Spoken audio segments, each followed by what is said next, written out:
Their first year together was neither glamorous nor lucrative.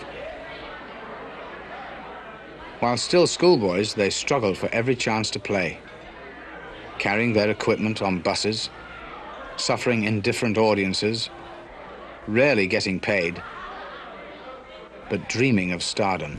1, 2, 3 o'clock, 4 o'clock, rock. 5, 6, 7 o'clock, 8 o'clock, rock. The arrival in England of top American artists like Bill Haley fueled the Quarrymen's dreams. Glad rags on, join me home. We'll have some fun when the clock strikes 1. We're gonna rock around the clock. But back in the US, rock and roll was facing hard times.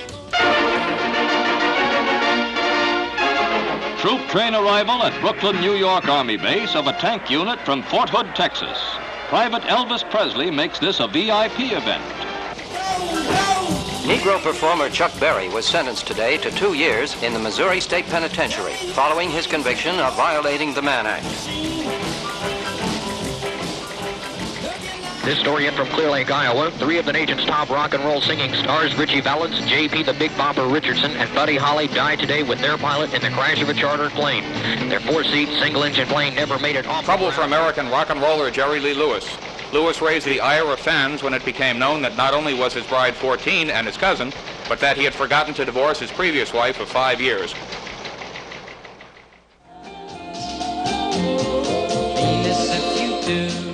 By 1959, the original stars had been replaced by a new order of teen idol. Clean-cut, harmless, fabricated by the American music industry in an attempt to tame rock and roll.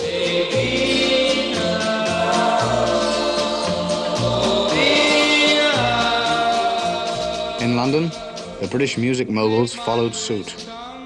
The type of music that was coming out in the charts was this. Got myself a crying, talking, sleeping, walking, living on. Got to do my best to please her, just 'cause she's a living doll. Such a roving eye, and that is why she satisfies my soul. Living Doll was the first million seller for Cliff Richard, who became the golden boy of British pop. Take a look at her hair, it's surreal. You don't believe what I say, just feel. Lock her up in a trunk. But while the rest of Britain turned to Cliff and pop music, Liverpool's teenagers still listened to rhythm and blues. We were playing stuff like Fats Domino, Ray Charles, Jerry Lee Lewis, Chuck Berry. Liverpool is a hard place, and any seaport is hard, and you tend to play more nitty-gritty music. We had all these canard ships going over to the States, and a lot of the Liverpudlians worked on these ships. They were known as canard Yanks, and they would bring all these fabulous records back, which nobody had except Liverpudlians. And the groups used to grab these records, all these good Gene Vincent, Eddie Cochran records, and they used to mime them. One of those groups copying records was the Quarrymen, now consisting of John and Paul, both playing rhythm guitars, and 2 new members, a 16-year-old lead guitarist, George Harrison, and an art college friend of John's, Stuart Sutcliffe. To his classmates, George Harrison was the boy whose father drove the bus they all rode to school. The youngest of 4 children, George was the family favorite. But even as a small child, he had an independent and solitary nature. In 1956, George acquired his first guitar. Playing it did not come as naturally to him as to his friend Paul McCartney. But he was patient and determined. His mother sat up with him night after night as he taught himself to pick out Buddy Holly songs. George trailed after the Quarrymen, hoping to join. But John Lennon tended to see George, all of 14, as not much more than a child.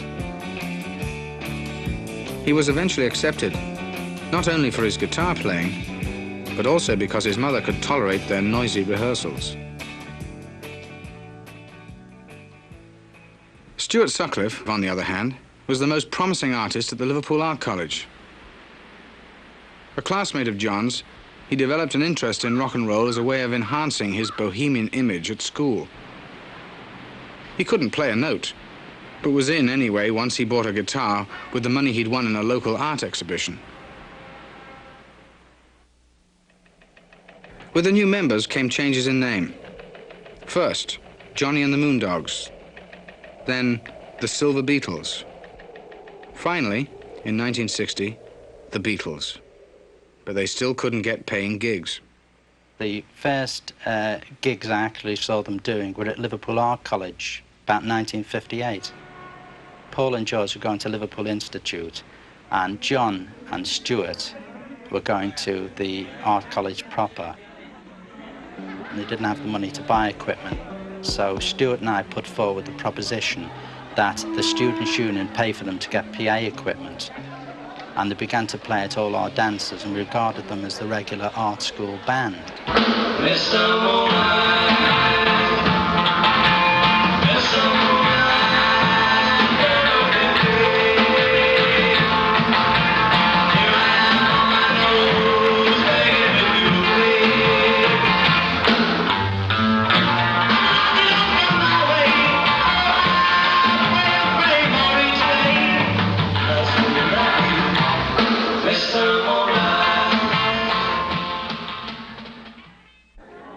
First gigs outside the college was at the Jacaranda, which was a tiny little coffee bar where they played in the cellar. I think they got about 5 shillings each. The Jacaranda was owned by Alan Williams, a small-time entrepreneur operating on Liverpool's bohemian fringe. His latest enterprise was supplying rock and roll groups to a club in Hamburg. When no other act was available, Williams proposed the Beatles. The group that was playing there was one of the big groups in Liverpool, which was Derry and the Seniors, featuring Howie Casey, the lead. And he sent me a letter over saying, look, Alan, we've got a good thing going over here for all the Liverpool groups. But if you send that bum group, the Beatles, over to Hamburg, you're going to louse it all up. For God's sake, don't send them. Now, the Beatles were going through one of their drummerless periods. They had been playing at the Cashbar Club run by Mrs. Best, whose son was Pete Best, who played drums. And so they introduced me to Pete, and I said, OK, play me a drum roll, let's see how good you are. And he played, not too cleverly, but passable. And I said, OK, that's good enough. Now let's go to Hamburg. Hamburg was the Las Vegas of Europe. It was exciting, it was full of life. They had a license to do everything. To Englishmen of Alan Williams' generation, Hamburg was notorious for its legendary cabaret district, the Reeperbahn, which featured bizarre sex displays, open prostitution, and women wrestling in mud. The music was the least of the attractions.